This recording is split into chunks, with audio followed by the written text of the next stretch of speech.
আক্তার ভাই, আমরা ওয়ার্ল্ড কাপে মানে সেটা টি-20 হোক আর হচ্ছে ওডিআই হোক, আমরা বিশ্বকাপ কবে খেলবো বাংলাদেশ? হ্যাঁ ভাই, আপনি কইলেন কি এটা? বুঝলাম না কি আপনি আজকে কি বিসিবি কর্তাদের কথাবার্তা শুনেছেন? আজকে একটু শুনেছি। তারা কি বলেছে? তারা বলেছে যে আমরা খুশি। আমরা খুশি।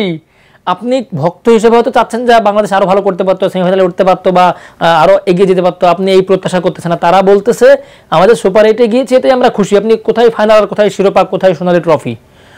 যেখানে বোর্ড কর্তারাই চাচ্ছেন না যে সুপার 8-এ জিতুক কোনো ম্যাচ, সুপার 8-এ গিয়েছে এতেই খুশি। সেখানে তিনটা ম্যাচ এবং আফগানিস্তানের কাছে ধরাশায়ী, একদম যেটা ম্যাচটা ওইভাবে যাচ্ছে তবে হারার পরও তারা বলছে তারা খুশি। তার মানে আপনি এখানে আসেন যে ফাইনাল খেলবেন কবে বাংলাদেশ, আরে যেখানে মনে করেন যে আপনার যে গার্জিয়ান সেই চাচ্ছে না আপনি ছাদে ওঠেন, তাহলে আপনি কেন কষ্ট করে ছাদে উঠবেন? আপনি যে দুইটা সিঁড়িতে উঠছেন ওতেই তারা খুশি। তার মানে তারা আমাদের ক্রিকেট খেলার দরকারই বাকি এত কিছু আমাদের বোঝার দরকার নেই ভাই। ও যারা খেলছে ওরাই খেলুক, আমরা ক্রিকেট দেখবো, জিতলে হাত তুলে দেবো, হারলে মন খারাপ করে চলে আসবো, শেষ। স্টক করার মতো খেলা দেখবেন না। ও আচ্ছা আচ্ছা। আরেকটি বিষয় যদি আপনার কাছে বলি যে এবারের ওয়ার্ল্ড কাপে তাসকিন আহমেদ বলেছেন যে মাহমুদুল্লাহ রিয়াদ এবং সাকিব আল হাসানের যে পারফর্ম সেটি হচ্ছে বাংলাদেশ দলকে একটু ভুগিয়েছে। এই জায়গাটা কি বলবেন?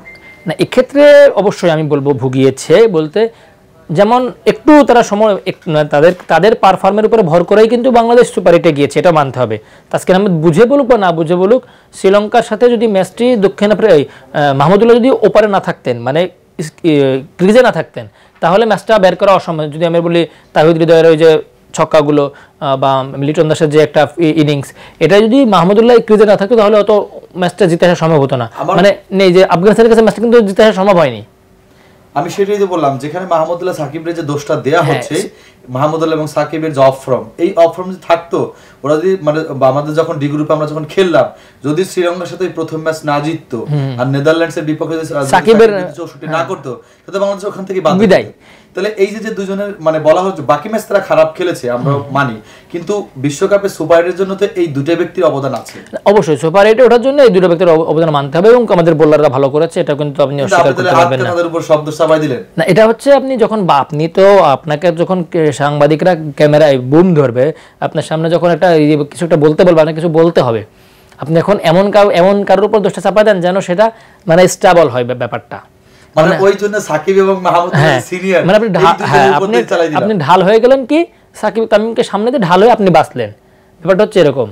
শান্ত লিটনেরা কি করলো তানজিদ? আপনি এইটা যে এখন যদি তাসকিন আহমেদকে বলতে, তাসকিন আহমেদ বলবে না এটা আপনি শান্তর বা লিটনের কথা। আপনি শান্ত কেন ক্যামেরার সামনে আসলো, তাসকিন কেন আসলো ভাইস ক্যাপ্টেন? এটা কিন্তু আমরা আলোচনা করেছি যে আসলে শান্ত কিন্তু ওই দরকার ছিল শান্তর সামনে আসা। আমরা সবসময় দেখি যে ব্যর্থ হওয়ার পরে ক্যাপ্টেন সামনে আসে, এসে সে বাকি টিমকে সেভ করার ট্রাই করে বা সে সমস্ত বোঝা ঘাড়ে নিয়ে দোষ ঘাড়ে নিয়ে টিমকে সে একটা উজ্জীবিত করার একটা তার মধ্যে প্রচেষ্টা দেখা যায়। কিন্তু এই ক্ষেত্রে শান্ত দেখা যাচ্ছে আরেক গেট দিয়ে বেরিয়েছে, এক্ষেত্রে তাসকিন সামনে পড়ে গিয়েছে। হয়তো তাসকিনেরও ইচ্ছা ছিল না সামনে পড়ুক, কিন্তু পড়ে গিয়েছে আমার যতটুকু মনে হয়েছে, কারণ কেউ আসলে মিডিয়া ফেস করতে চায়নি। কারণ সবাই মনে করেছে আমরা সুপার 8-এ উঠছি মানে অনেক বড় কিছু করছি, কিন্তু আসলে তো তারা একটা মানে সুপার 8-এ উঠে যে কাজটি করেছে সেটা হচ্ছে আফগানিস্তানের কাছে হেরেছে যাচ্ছে তাই ভাবে। হ্যাঁ, আফগানদের সাথে এইটা হচ্ছে তাদের সব, যেখানে সেমিফাইনালে যাওয়ার সুযোগ ছিল।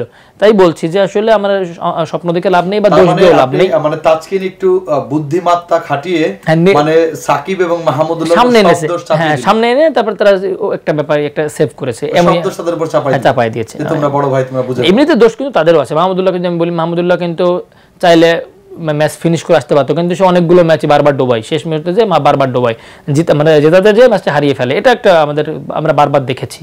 আর সাকিবের আসলে আমরা যে সাকিবকে চিনি সেই সাকিবকে আসলে দেখা যায়নি বিশ্বকাপে, এটা মূল কথা। তার মানে আমরা ফাইনালের স্বপ্ন দেখবেন না, প্লিজ এটা দেখবেন না। প্রিয় দর্শক, আপনাদেরকে বলবো ফাইনালের স্বপ্ন দেখবেন না। যেখানে আমাদের বোল্ড কর্তারাই বলছেন সুপার 8-এ উঠেছে তাতে আমরা খুশি, ওখানে কোনো জেতা লাগবে না, ওখানে কোনো জয় লাগবে না। অসংখ্য ধন্যবাদ।